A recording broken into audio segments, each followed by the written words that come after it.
वैशाख मास के कृष्ण पक्ष की वरुथिनी एकादशी का महात्म्य। युधिष्ठिर ने पूछा, हे वासुदेव, वैशाख मास के कृष्ण पक्ष में किस नाम की एकादशी होती है? कृपया उसकी महिमा बताइए। भगवान श्री कृष्ण बोले, राजन, वैशाख कृष्ण पक्ष की एकादशी वरुथिनी नाम से प्रसिद्ध है। ये इस लोक और परलोक में भी सौभाग्य प्रदान करने वाली है।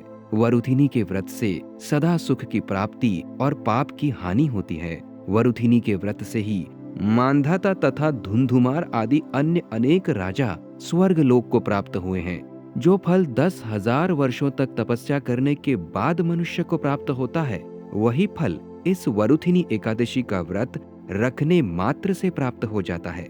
नरपश्रेष्ठ, घोड़े के दान से हाथी का दान श्रेष्ठ है।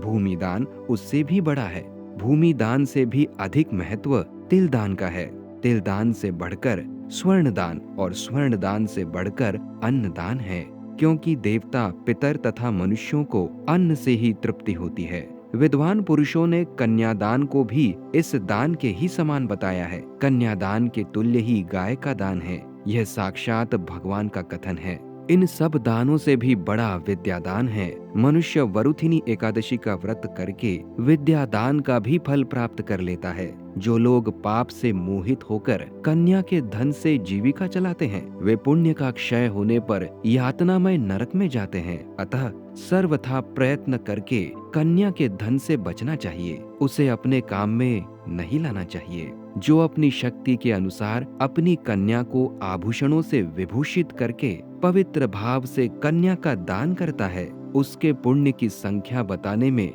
चित्रगुप्त भी असमर्थ हैं। वरुथिनी एकादशी करके भी मनुष्य उसी के समान फल प्राप्त करता है। राजन, रात को जागरण करके जो भगवान मधुसूदन का पूजन करते हैं, वे सब पापों से मुक्त हो परम गति को प्राप्त होते हैं। अतः पाप भीरु मनुष्यों को पूर्ण प्रयत्न करके इस एकादशी का व्रत करना चाहिए। यमराज से डरने वाला मनुष्य अवश्य वरुथिनी का व्रत करे।